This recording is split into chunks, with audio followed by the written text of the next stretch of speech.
شاہ عبداللطیف بھٹائی کی درگاہ سے وابستہ ایک فنکار خان محمد فقیر شاہ صاحب کے راگوں کے ذریعے پیار، محبت اور امن کا پیغام پھیلا رہا تھا کہ اچانک سب کچھ بدل گیا۔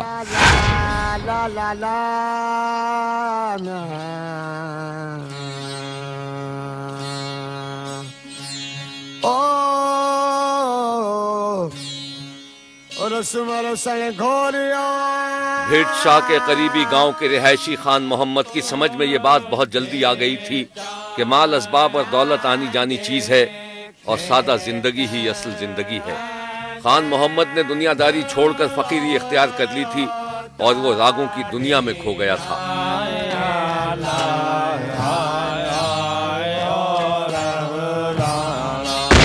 فقیری اختیار کرنے کے بعد خان محمد کا نام خان محمد فقیر مشہور ہو گیا تھا اور وہ شاہ عبداللطیف بھٹائی کے راگی فقیروں میں شامل ہو گیا تھا۔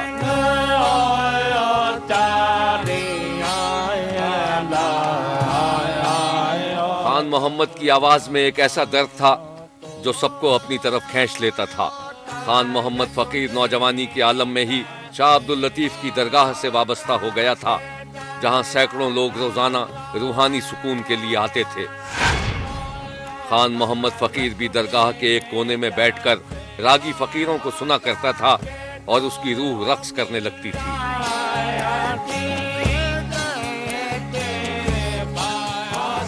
درگاہ شاہ عبداللطیف پر موجود راگی فقیروں کی اپنی دنیا تھی۔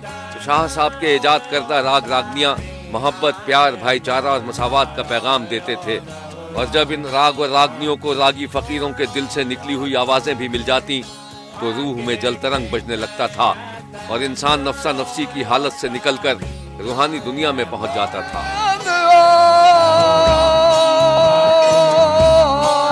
شاہ صاحب کی درگاہ سے وابستہ تمام راگی فقیروں کی طرح خان محمد فقیر کو بھی سرکار کی طرف سے وظیفہ ملتا تھا، مگر وہ یہ رقم اپنی ذات پر خرچ کرنے کے بجائے اپنے 4 بچوں اور بھائی بہنوں کی تعلیم و تربیت پر خرچ کرتا تھا۔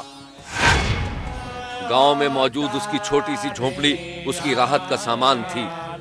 وہ ہر وقت پیار کے سچے سروں کے درمیان کھویا رہتا تھا۔ خان محمد فقیر کی شہرت دیکھتے دیکھتے پوری دنیا میں پھیل گئی۔ اتنی عزت اور شہرت کے باوجود اس نے فقیری نہیں چھوڑی، بلکہ وہ پہلے سے زیادہ انکساری برتنے لگا۔ خان محمد فقیر کی روحانی تربیت میں شاہ عبداللطیف بھٹائی کے سچے سروں کا ہاتھ تھا۔ شاہ صاحب کے ایجاد کردہ راگوں نے اس کی زندگی بدل کر رکھ دی تھی۔ وہ جب بھی ثقافتی طائفوں کے ساتھ بیرون ملک جاتا، لوگ اس کے شیدائی ہو جاتے، اور جب وہ شاہ صاحب کا راگ چھیڑتا تو ماحول پر نشہ سا طاری ہو جاتا اور بے خودی کی ہوا چلنے لگتی۔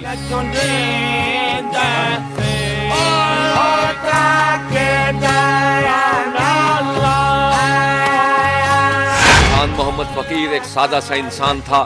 اس نے کچھ پیسے جمع کر کے ایک عدد موٹر سائیکل خرید لی تھی، جس پر بیٹھ کر وہ دربار میں حاضری دینے کے لیے آتا تھا۔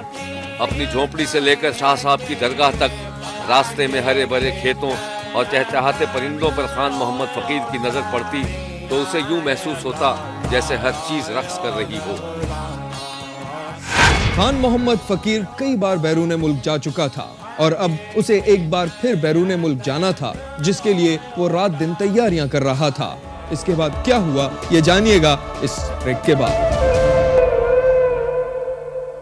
خان محمد فقیر کو ایک ثقافتی طائفے کے ساتھ بیرون ملک اپنے فن کا مظاہرہ کرنے کے لیے جانا تھا، اور وہ رات دن اپنے گھر اور شاہ صاحب کی درگاہ میں بیٹھ کر راگوں کی تیاری کر رہا تھا۔ خان محمد فقیر کو ان دنوں صرف ایک ہی لگن تھی کہ وہ بیرون ملک جا کر شاہ صاحب کے راگوں کو اس انداز میں پیش کرے کہ لوگ ان کے مرید ہو جائیں۔ 40 برس تک شاہ عبداللطیف بھٹائی کی درگاہ سے منسلک راگی خان محمد فقیر ایک دن موٹر سائیکل پر اپنے گھر جا رہا تھا کہ اچانک راستے میں اسے ڈاکوؤں نے روکنے کی کوشش کی۔ یہ ہے وہ علاقہ جس سے گزر کر خان محمد فقیر گاؤں سے درگاہ اور درگاہ سے اپنے گھر جاتا تھا۔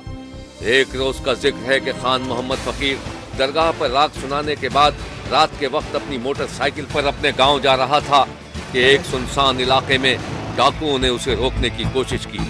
خان محمد فقیر سمجھ گیا کہ ڈاکو اسے روکنے کی کوشش کر رہے تھے۔ خان محمد فقیر نے موٹر سائیکل روکنے کے بجائے اس کی رفتار بڑھا دی۔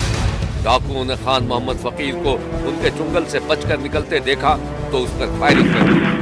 ڈاکو فائرنگ کر کے رات کے اندھیرے میں فرار ہو گئے، لیکن خان محمد فقیر نے زخمی ہونے کے باوجود اپنا سفر جاری رکھا۔ ابھی خان محمد فقیر کچھ آگے ہی گیا ہوگا کہ بہت زیادہ خون بہ جانے کی وجہ سے وہ بے ہوش ہو کر سڑک کے کنارے گر گیا۔ خان محمد فقیر شدید سردی کے عالم میں پوری رات سڑک کے کنارے کھیتوں کے پاس بے حس و حرکت پڑا رہا اور نہ جانے کب اس کی روح پرواز کر گئی۔ صبح کو جب خان محمد کے گھر والے اور رشتہ دار اسے ڈھونڈنے کے لیے نکلے تو خان محمد فقیر کی لاش سڑک کے کنارے پڑی تھی۔ خان محمد فقیر کی موت نے اس کے گھر والوں کو سوگوار کر دیا اور لوگ خان محمد فقیر کے گھر والوں سے تعزیت کے لیے پہنچ گئے۔ درگاہ کے گدی نشین کو خان محمد فقیر کے قتل کا علم ہوا تو وہ بھی رنج و الم میں ڈوب گئے۔ مجھے بڑا افسوس ہے، بہت دکھ کی بات ہے۔ بیٹا ایک فقیر تھا، ڈیوٹی دینے والا تھا اور شریف آدمی تھا۔ خان محمد فقیر کا ایک راگی ساتھی بھی اپنے ساتھی کی موت پر اداس تھا۔ کیا کہیں، پولیس کی جو ہے غلطیاں ہیں، جو یہ ڈاکو کو نہیں پکڑتے، جانتی بھی ہیں کون کون ڈاکو ہیں۔ خان محمد فقیر کے بھائی کا کہنا تھا کہ اس کا بھائی ایک سادہ اور فقیر آدمی تھا، وہ انسانوں سے محبت کرتا تھا، اس نے فقیری اختیار کر لی تھی اور گھر والوں کی کفالت کرتا تھا۔ بھائی کو ایک ٹانگ میں گولی لگی اور پھر بلیڈنگ کی وجہ سے بھائی کی ڈیتھ ہو گئی۔ تو ہماری کسی سے کوئی بھی دشمنی نہیں ہے، حالانکہ پولیس ہم پہ بہت زیادہ وہ دباؤ ڈال رہی ہے کہ کسی طرح سے ہم کسی کا نام لیں تاکہ پولیس کا کام آسان ہو۔ پولیس نے قتل کے دوسرے روز ہی نامعلوم افراد کے خلاف خان محمد فقیر کے قتل کا مقدمہ درج کر لیا تھا، لیکن وہ کسی ڈاکو کو گرفتار نہ کر سکی۔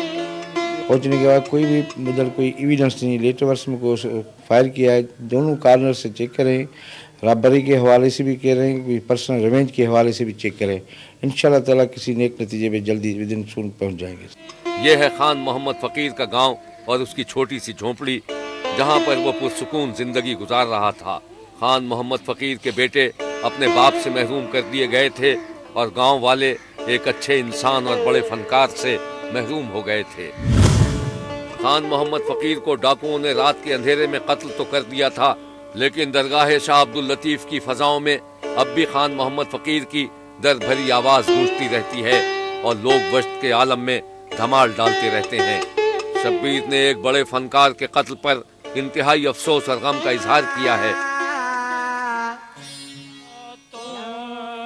خان محمد فقیر کی المناک موت کے بعد جب شبیر درگاہ پہنچا تو درگاہ کے در و دیوار سے راگ اور راگنیاں گونج رہی تھیں اور انہی راگوں سے خان محمد فقیر کا دل بھی دھڑکتا ہوا سنائی دے رہا تھا۔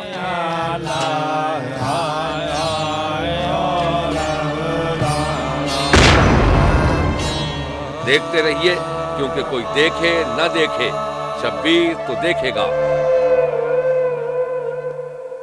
شبیر نے کراچی کے علاقے